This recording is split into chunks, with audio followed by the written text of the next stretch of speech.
The silk of my ivory blouse whispered as I fastened the last gold button, my reflection staring back at me from the full-length mirror. New York mornings always smelled like ambition, coffee brewing somewhere down the hall, the faint echo of heels on marble floors. I smoothed my hair, tucked behind one ear, and tried to ignore the nervous flutter in my chest. Tonight was my biggest runway show yet, the one that would solidify me not just as a designer but as the name. My phone buzzed on the vanity table. I almost ignored it, but the notification preview stopped me cold. A Facebook memory, 12 years ago, a tagged photo of me at 17, wearing my first homemade outfit, a thrifted plaid skirt I'd cut and stitched into something different, paired with neon tights. The comments were still there, frozen in time. Who let her leave the house like that? Trying way too hard. Halloween came early, huh? I could almost hear the laughter again. Sharp, cruel, unforgettable. Now, those same girls were following me on Instagram, liking my posts, reposting my designs. Some even slid into my DMs asking for tickets to my show tonight. I let out a slow breath, my fingers brushing the silk at my collarbone. The girl in that photo had cried herself to sleep that night. The woman staring back at me now was about to make the entire city watch her vision come alive. And I couldn't wait for them to see. Back then, my world was smaller. The suburbs of Ohio, the fluorescent-lit hallways of Lincoln High, the same kids I'd grown up with since kindergarten. Everyone knew everyone, which meant everyone knew when you didn't fit in. I was 16, sitting on the edge of my bed, legs crossed, carefully cutting apart an oversized denim jacket I'd found at Goodwill for $3. Mom called it ruining perfectly good clothes, but I called it vision. I was piecing together who I was, one strange outfit at a time. The next morning, I wore that jacket to school, distressed edges, hand-sewn patches, silver studs glinting under the hallway lights. I thought I looked cool, different, free. By third period, the whispers had started. She looks like a scarecrow. Is she trying to be punk or homeless? Someone even snapped a picture and posted it on Snapchat with the caption, "Who told her this was fashion?" By lunchtime, I was hiding in the bathroom stall, my knees pulled to my chest, blinking hard to keep my eyeliner from running. My hands trembled as I scrolled through the comments, each one sharper than the last. That's when my grandmother knocked softly on the stall door. Well, not literally, but her voice echoed in my mind. She'd passed away the year before, but she'd always been the one person who understood me. She used to say, "Style isn't about fitting in, baby girl. It's about telling the world who you are before you even open your mouth."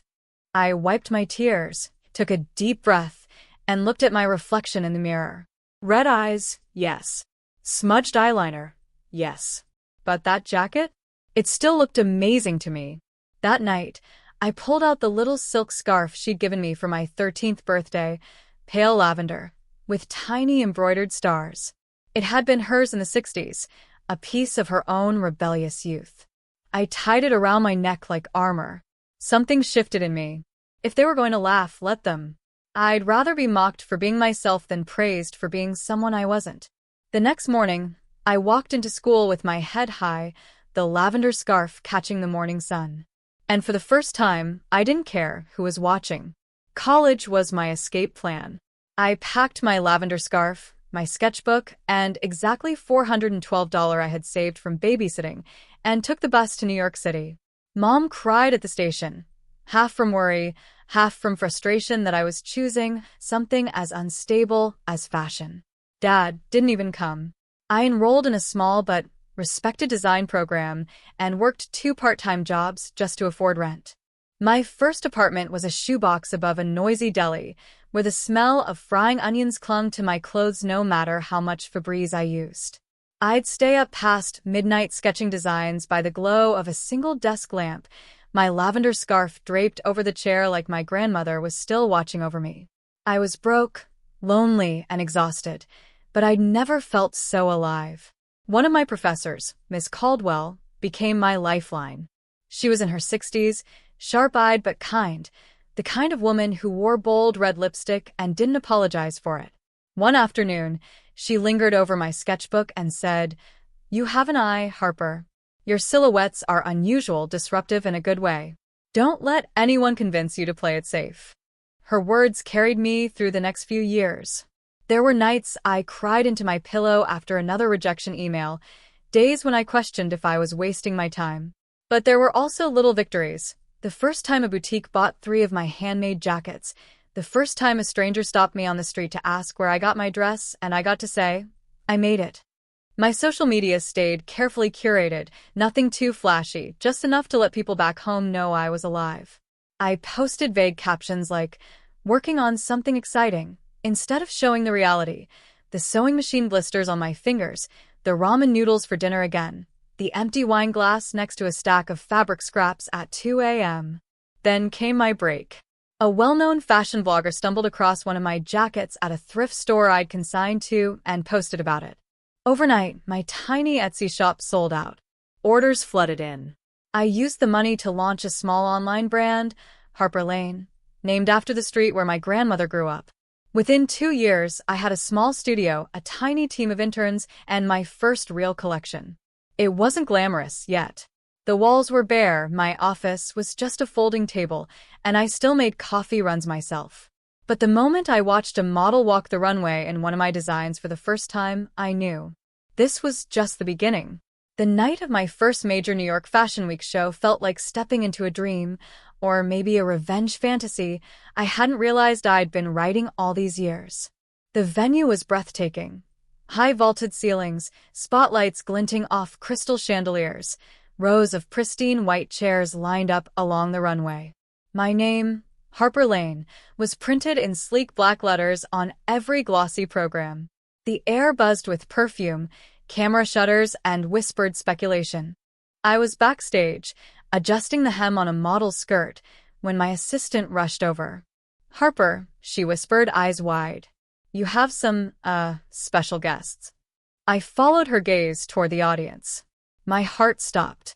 There they were, 3 of the girls from Lincoln High, sitting front row like they belonged there.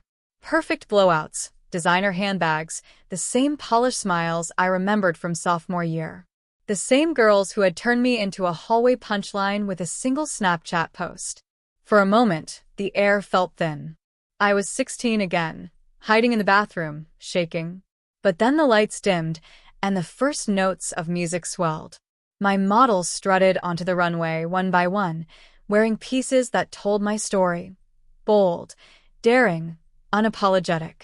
Patchwork jackets, sculpted skirts, lavender accents woven throughout the collection like a secret only I understood.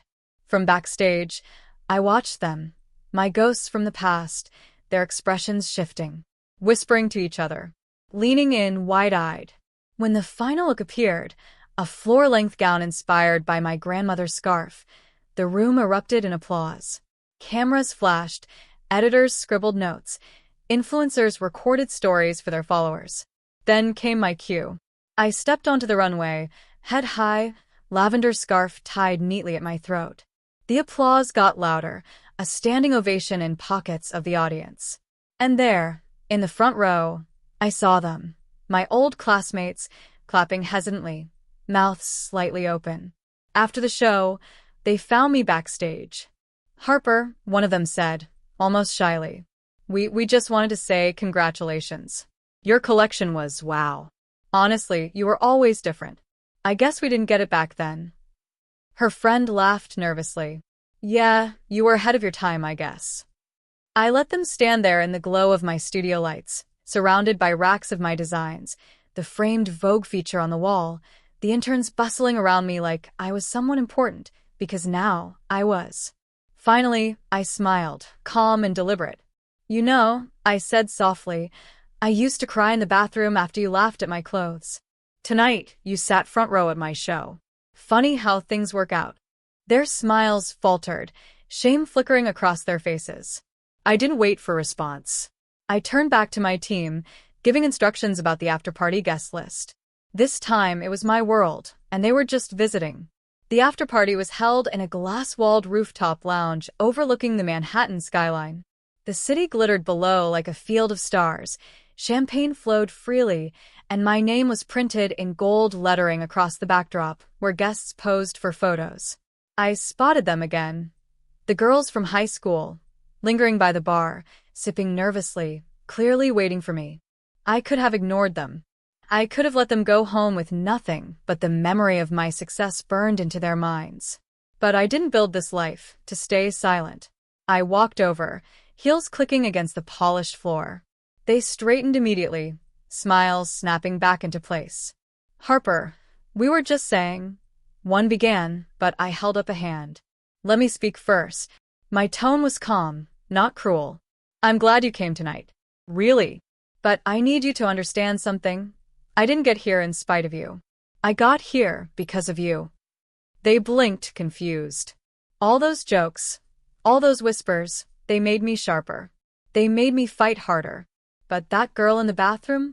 She deserved better. One of them swallowed hard, her glossed lips pressing into a thin line. "So here's the deal," I continued, setting my glass on the bar. "You don't get to rewrite history and pretend we were always friends. If you want to be part of my world now, it has to be on new terms." I listed them off like conditions in a contract. No more mocking anyone for how they look or what they wear.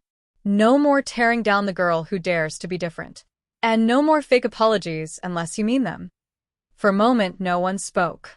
The city hummed beyond the glass, a car horn blaring faintly below. Then one of them nodded, almost to herself. "You're right," she said quietly. "We were awful. I'm sorry. I can't change what we did, but I can change how I treat people now." The others murmured agreement, less sure but still sincere. I gave a small, approving nod. "Good. Because the next generation of girls is watching us. We either teach them to shine, or we teach them to hide." Something softened in their faces then, like they finally understood this was bigger than just us. I left them there, staring out at the city, and rejoined my guests. Tonight, I wasn't just showing clothes. I was setting the rules for how the world would see me, and how I would let it treat me. Weeks passed, but the memory of that night stayed with me. Not the applause, not even the press coverage, but the look on their faces when they realized who I'd become. Slowly, I started seeing little changes.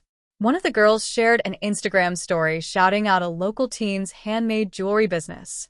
Another posted a picture of herself wearing a vintage jacket captioned, "Thanks for inspiring me to be brave with fashion, Harper." It wasn't about them becoming my biggest fans. It was about them learning what I had to learn the hard way. You can't dim someone else's light and expect to shine. One quiet morning, I sat in my studio alone, coffee steaming on the table, my lavender scarf laid neatly beside my sketchbook. I ran my fingers over the soft fabric, feeling the tiny embroidered stars beneath my fingertips. "You were right, Grandma," I whispered into the stillness. "Style really does tell the world who we are." I thought about that scared 16-year-old girl, hiding in the bathroom, wiping tears with trembling hands.